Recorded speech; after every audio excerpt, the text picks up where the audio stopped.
السلام علیکم ورحمۃ اللہ وبرکاتہ۔ یا وارث حق وارث، امید کرتا ہوں کہ اب تمامی حضرات خیر و عافیت سے ہوں گے اور سرکار وارث عالم نواز اعظم اللہ ذکرہ کا صدقہ عطا ہو رہا ہوگا آپ کو۔ ایک بہت خوشی کی بات یہ ہے کہ کچھ ہی دن پہلے میری سرکار عالم پناہ اعظم اللہ ذکرہ میں حاضری ہوئی، اور خاص کر کے میں اپنے تمام وارثی بھائیوں اور بہنوں کے لیے میں نے سرکار عالم پناہ اعظم اللہ ذکرہ میں دعا کیا، اور سب کی حاضری کے لیے بھی دعا کی کہ سرکار تمامی بھائیوں اور بہنوں کی میری حاضری ہو اور شرف قبولیت ہو۔ ساتھ ساتھ میں تھا، میرے بابا سرکار بھی موجود تھے، تمام بابا سرکار کے چاہنے والے بھی تھے، سرکار کے چاہنے والے بھی موجود تھے۔ 2 دن کا بہت ہی عمدہ وقت سرکار عالم پناہ اعظم اللہ ذکرہ میں گزرا، اور سرکار نے ہمیں بلایا، یہ سب سے بہت ہی بڑی بات ہے۔ اور سرکار ہم لوگ کو پکڑ کے رکھتے ہیں، یہ بھی بہت بڑی بات ہے، ورنہ ہم لوگ کیا ہیں؟ کچھ بھی نہیں، ہم لوگ کا کوئی وجود نہیں۔ سرکار عالم نواز اعظم اللہ ذکرہ نے ہم لوگ کو جو اپنے محبتوں میں پکڑ رکھا ہے، یہ بہت ہی بڑی بات ہے۔ تو میں آج ایسے ہی کچھ واقعات و بیانات میں آپ کے حوالے لے کر کے آیا ہوں، جو بہت دنوں سے کچھ لوگوں، کچھ بھائیوں نے اور کچھ بہنوں نے مجھ سے پوچھ رہے ہیں کہ تسلیم و رضا کا مطلب ہوتا کیا ہے۔ تو میں سوچا کہ میں کیوں ایسے کچھ بول دوں۔ میں سرکار وارث عالم نواز اعظم اللہ ذکرہ کے فرمان کے حوالے سے اور اسی کتاب کے حوالے سے میں بالکل مکمل طور پہ پورا ویڈیو میں آپ کے حوالے پیش کرتا ہوں، کہ کہیں سے کسی اور جگہ سے آپ کو ڈھونڈنے کھوجنے کی ضرورت نہیں پڑے گی۔ جبکہ آپ میرے چینل پہ آئیں گے غلام وارث پہ، تو انشاءاللہ تسلیم و رضا کے حوالے سے سب چیز آپ کو کلیئر طریقے سے معلوم ہو جائے گا۔ تو میں چلتا ہوں تسلیم و رضا کی طرف، محبت سے درود پاک پڑھ لیتے ہیں۔ اللہم صلی علی سیدنا محمد وعلی آل محمد وبارک وسلم۔ سرکار فرماتے ہیں تسلیم و رضا کے حوالے سے کہ آپ کے ریاضت و مجاہدات میں مجاہدہ تسلیم و رضا ایک نمایاں شان رکھتا ہے۔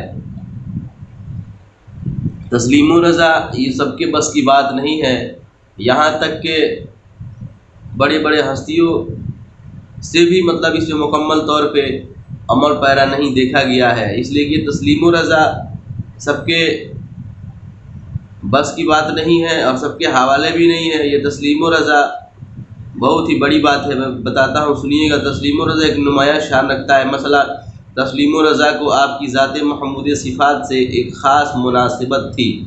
آپ ہماتن پابند تسلیم و رضا تھے، اور دیگر وراثتوں کی طرح وراثت تسلیم و رضا بھی آپ کو اپنے اسلاف سے وراثتاً پہنچی ہے۔ بالکل یہ اسلاف سے پہنچی ہے۔ ظاہر ہے کہ تسلیم و رضا کی پابندی نہایت مشکل ہے، اور یہ خاص حصہ نور عینین جناب احمد مجتبیٰ شہزادہ گلگو قبا حضرت سیدنا امام حسین علیہ السلام کا ہے۔ چنانچہ خود حضور پر نور کا قول ہے، سرکار عالم پناہ فرماتے ہیں تسلیم و رضا حضرت بی بی فاطمۃ الزہرا سلام اللہ علیہا اور دونوں صاحبزادوں کا حصہ ہے۔ ایک مرتبہ مشائخ اعظام کے طریقوں کا ذکر فرماتے ہوئے تسلیم و رضا کے بارے میں ارشاد فرمایا کہ مشکل بہت ہے، اس کو سب نے چھوڑ دیا۔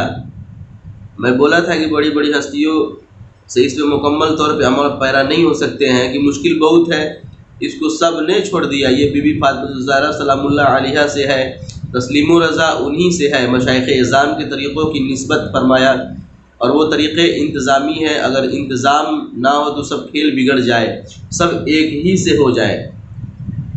یہ بھی فرمایا کہ حضرت امام حسین علیہ السلام نے ایک رضائے معشوق کے لیے تمام خاندان کو میدان کربلا میں شہید کرا دیا۔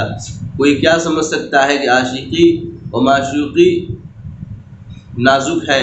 گویا رضائے معشوقی ہی آپ کے نزدیک عشق تھا۔ آپ کے تمامی افعال حتیٰ کہ حرکات و سکنات رضائے محبوب میں وصل ہو گئے تھے، اور آپ کے سب حرکات عالم پناہ اعظم اللہ ذکرہ کے رضائے محبوب میں وصل ہو گئے تھے، مل گئے تھے۔ کوئی فعل آپ سے خلاف تسلیم و رضا سرزد نہیں ہوا۔ تسلیم و رضا کے خاص لوازمات صبر و شکر، تحمل و توکل، قناعت و استقلال، خوشنود برقضاء و قدر ہے، اور ان امور میں بلا شبہ آپ فرد فرید تھے، اور بالکل اپنے آباء و اجداد کرام کہ قدم بقدم چلتے تھے، جس کا اصلی سبب یہی ہے کہ آپ چمنستان مرتضوی کے ایک تر و تازہ پھول تھے۔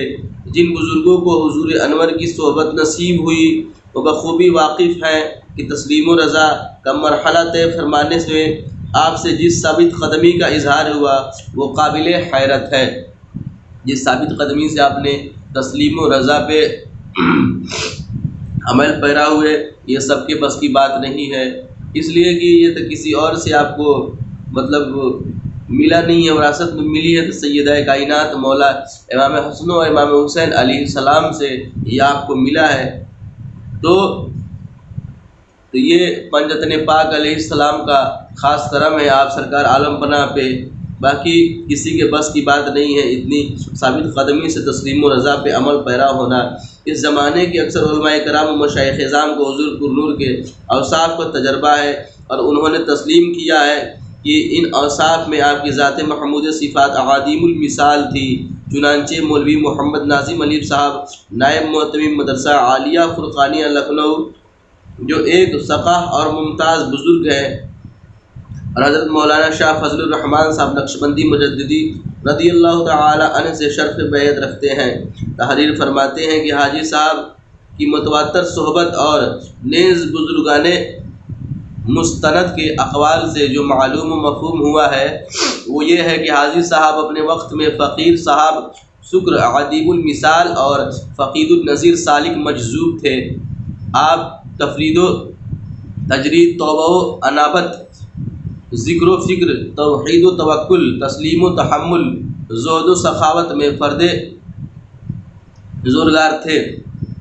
یہ سب چیزیں جتنی میں آپ کو بتا رہا ہوں یہ سب فرید یعنی واحد شخص تھے جو اتنی سختی کے ساتھ آپ نے اس پہ عمل کیا۔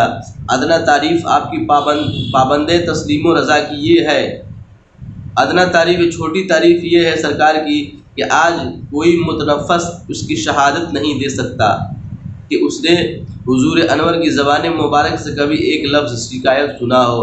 یہ تو حقیقت ہے، میرے عالم پناہ نے کبھی بھی کسی چیز کا آپ نے شکایت نہیں کیا، شکوہ نہیں کیا، یہاں تک کہ وہ تو بہت دور کی بات ہے، آپ نے کبھی بھی اپنے خادموں سے سرکار عالم پناہ کو پیاس لگتی تھی تو آپ فرماتے تھے سنا میں پانی پی لوں، تو یہ سرکار والی سے عالم پناہ اعظم اللہ ذکر ہو کا یہ سرکار کا تسلیم و رضا پہ عمل پیرا تھے۔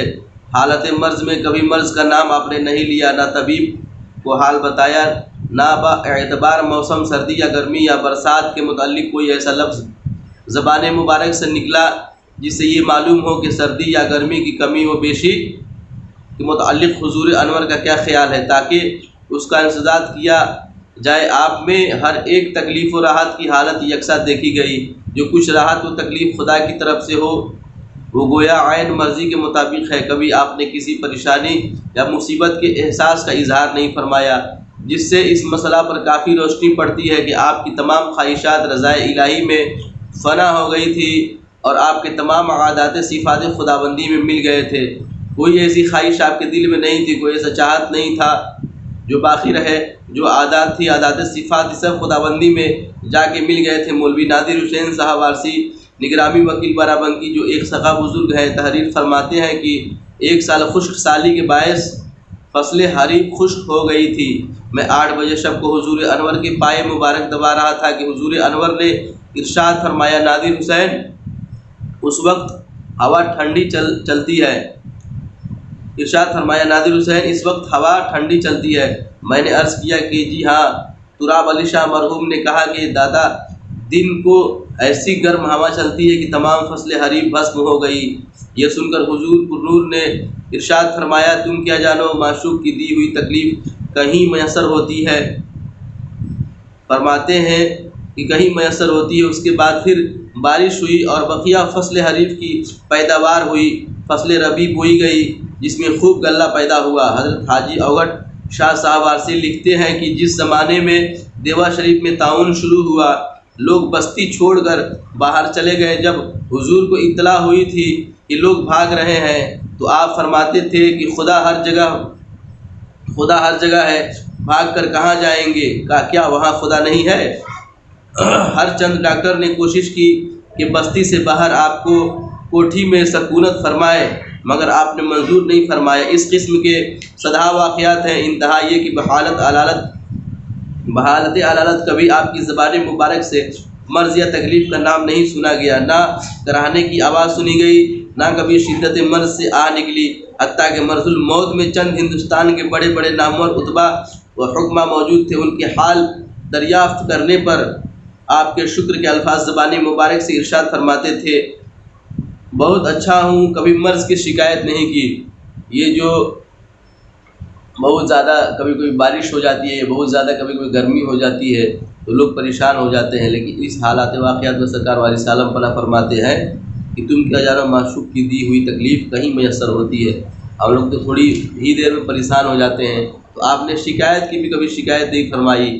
اگر کسی طبیب نے اپنی تشخیص سے کسی خاص تکلیف کا نام لیا کہ حضور کی پسلی میں درد ہے یا سینہ میں درد ہے، تو تائید فرمانے کے طریقے سے بھی کوئی لفظ ارشاد نہیں فرمایا، بلکہ فرماتے تھے تم تو بڑے حکیم ہو۔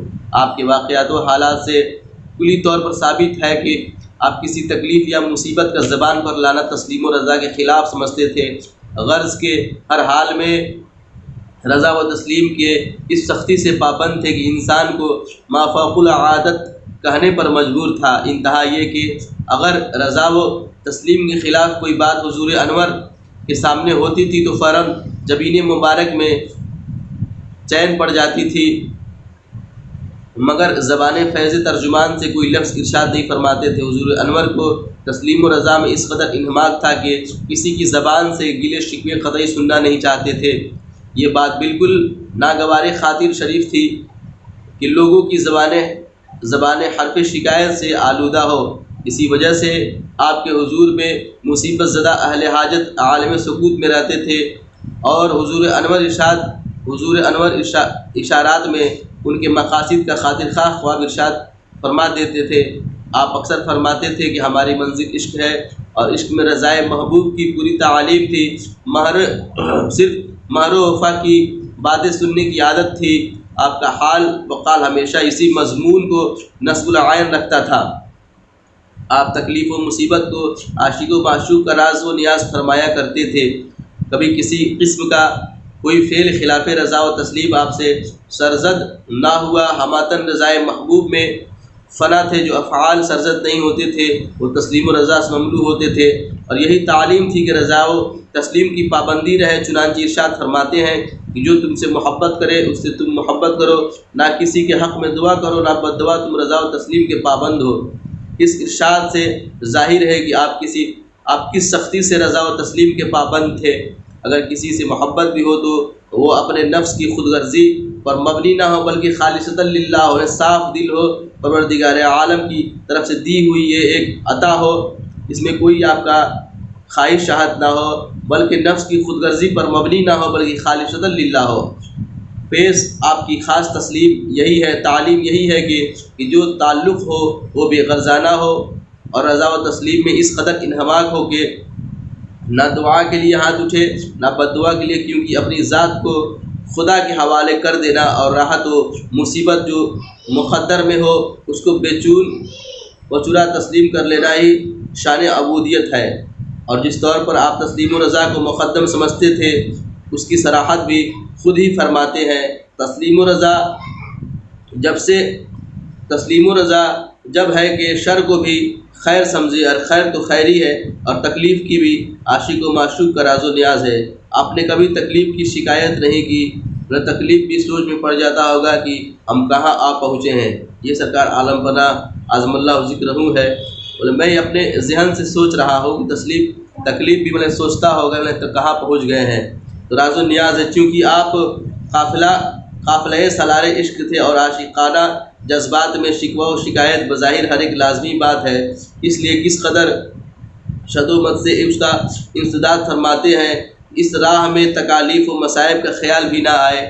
حضرت فرمایا کرتے تھے کہ معشوق کا ترسانہ اور حجاب و عتاب کرنا ہی تو رحم و فضل ہے، غرض کہ آپ کی نگاہ میں نہ کوئی مصیبت تھی نہ رنج تھا۔ آپ تعویذ گنڈا وغیرہ کوئی کام اس قسم کا پسند نہیں فرماتے تھے اور اس کو خلاف تسلیم و رضا سمجھتے تھے۔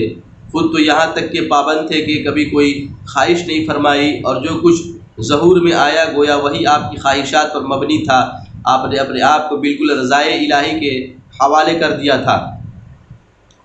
آنریبل مولوی سید شرف الدین صاحب قبلہ، جو پہلے بانکی پور پٹنہ کے مشہور بیرسٹر تھے اور اب بہار ہائی کورٹ کے جج ہیں، اور حضرت کے بہت پیارے مریدوں میں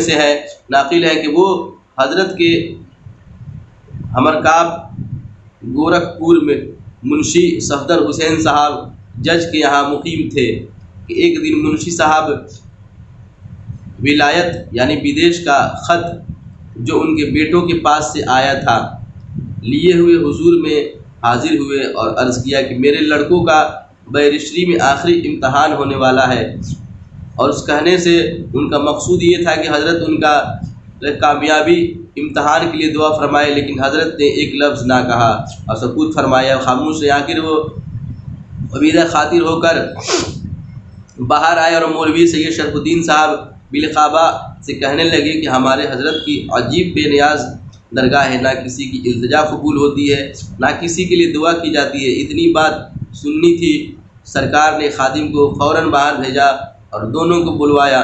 منشی صاحب کی یہ شکایت آمیز باتیں ختم بھی نہ ہونے پائی کہ اندر سے سرکار غور فرما رہے تھے، پائی تھی کہ حضرت کا خادم دوڑا آیا اور اس نے کہا کہ بیرسٹر صاحب کو اور منشی صاحب کو حضرت بلاتے ہیں۔ چنانچہ یہ دونوں حاضر خدمت اقدس ہوئے تو حضرت مولوی سید شرف الدین صاحب کو خطاب کر کے فرمایا کہ سنا بیرسٹر، میں ایک مرتبہ بغداد میں تھا، وہاں ایک شخص نے مجھ سے آ کر کہا کہ عورت پر جن آتا ہے، آپ چل کر اتار دے۔ میں نے کہا بھائی مجھے تو جھاڑ پھونک گنڈا تعویذ کچھ بھی نہیں آتا ہے، میں کیوں کر جن کو اتاروں گا اور وہاں جا کر کیا کروں گا؟ مگر جب اس شخص نے بہت اصرار کیا اور کسی طرح نہ مانا تو اس کے ساتھ ہو لیا اور اس مکان میں پہنچا جہاں وہ آصف زدہ عورت تھی۔ دیکھا تو اس وقت جن اس پر مسلط تھا۔ میں نے جن سے پوچھا کہ تم اس عورت پر کیوں آتے ہو؟ اس نے کہا میں اس پر عاشق ہوں۔ میں نے کہا سچے عاشق ہو یا جھوٹے؟ جن نے کہا میں اس کا سچا عاشق ہوں۔ میں نے کہا جانتے ہو سچے عاشق کی تعریف کیا ہے؟ سچا عاشق اس کو کہتے ہیں جو معشوق کی رضا جوئی کرے اور صرف وہ اس کی مرضی کے خلاف نہ کرے، اور تم جس کو اپنی معشوق کہتے ہو اس کی مرضی کے خلاف کرتے ہو۔ اس کی خوشی اسی میں ہے کہ تم اس پر مسلط نہ ہوا کرو اور اس کو تکلیف ہوتی ہے۔ سرکار فرماتے ہیں کہ اس کے بدن پر آنے سے اس کو تکلیف ہوتی ہے تمہارے آنے سے، تو جو معشوق کی رضا جوئی ہو تم وہی کرو۔ تو جس نے کہا تو اس جن نے کہا کہ اچھا میں آج سے یہاں نہ آیا کروں گا۔ سمجھے بیرسٹر صاحب؟ اتنا کہہ کر جن اس عورت پر سے چلا گیا۔ تو یہ کچھ تسلیم و رضا کے حوالے سے سرکار واجد عالم نواز اعظم اللہ ذکرہ کا فرمان عالی شان ہے۔ بہت ہی اچھے طریقے سے یہ بالکل کلیئر طریقے سے بتا دیا گیا ہے اور اس میں سمجھا دیا گیا ہے۔ سرکار نے بالکل ظاہر کر دیا ہے کہ تسلیم و رضا کہتے کسے ہیں اور تسلیم و رضا کا اصل معنی اور مطلب ہوتا کیا ہے۔ تو امید کرتا ہوں کہ ویڈیو آپ کو اچھی لگے گی اور بہت اچھی ویڈیو ہے، کیونکہ سرکار واجد عالم پناہ کا ذکر و اذکار ہے۔ آپ بھی اپنے بچوں کو گھر والوں کو سنائیں اور سرکار کا ذکر کریں۔ تب تک کے لیے اجازت دیجیے، انشاءاللہ میں ملتا ہوں آپ سے اگلی ویڈیو میں، اور میں دوسرا پارٹ بھی اس کا بناؤں گا تسلیم و رضا کا، اس لیے کہ تسلیم و رضا کے حوالے سے کچھ اور باتیں ہیں سرکار کی جو میں آپ تک پیش کروں گا۔ تب تک کے لیے آپ مجھے اجازت دیجیے، میں آپ سے ملتا ہوں۔ اپنے گھر میں پنجدن پاک علیہ السلام کا دسترخوان سجائے اور سرکار واجد عالم نواز کا بھی نظر و نیاز دلائے اور ذکر و اذکار کرتے رہیں، سرکار کا خوب ذکر کریں۔ اور میں دعا کرتا ہوں جیسے میری حاضری سرکار میں ہوئی ہے اسی طرح سے آپ لوگوں کی جلد از جلد سرکار عالم پناہ اعظم اللہ ذکرہ میں حاضری ہو جائے۔ اب تمام لوگ خوش رہیں، شاد و آباد رہیں۔ ملتا ہوں اگلی ویڈیو میں، تب تک کے لیے اجازت دیجیے۔ السلام علیکم ورحمۃ اللہ وبرکاتہ۔ یا وارث حق وارث۔